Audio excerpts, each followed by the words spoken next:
Life hadn't been easy for Sarah. Since childhood, she carried a weight in her heart, a feeling of being unseen, unheard. Her quiet nature often left her overlooked, her needs unmet, her voice lost in the crowd. The world seemed to rush by, leaving Sarah standing on the sidelines, yearning for a hand to reach out, for someone to notice her pain. Years passed, and the weight grew heavier. Disappointments chipped away at her spirit. Failed relationships left her questioning her worth. The loneliness gnawed at her, whispering doubts about her significance in the grand tapestry of life. She longed for a love that wouldn't fade, for a presence that wouldn't abandon her. Sarah started to believe that she was invisible, forgotten, insignificant. The world, it seemed, had no space for her pain, for her longing to be seen and loved. But little did she know, a loving God had been watching over her all along, his heart aching for her, his eyes never leaving her side.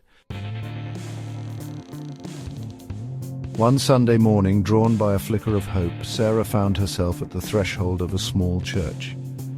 As she stepped inside, the words El Roy echoed through the sanctuary, catching her attention.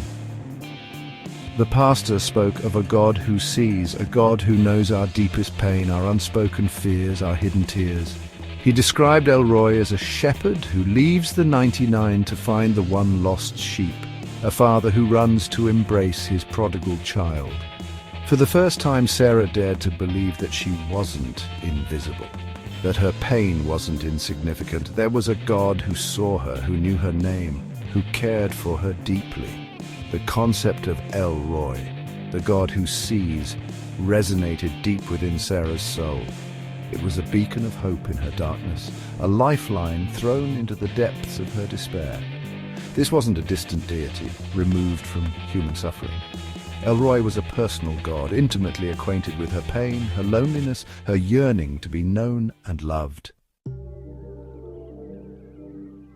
As Sarah delved deeper into the idea of El Roy, she began to see glimpses of his mercy in her life. A kind word from a stranger, a helping hand when she least expected it, a moment of unexpected beauty in the midst of her trials.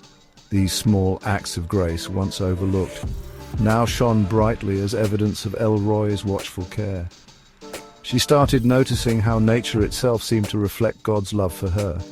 The warmth of the sun on her skin, the vibrant colors of a sunset, the gentle melody of birdsong, all pointed to a creator who cared for the smallest details of her life.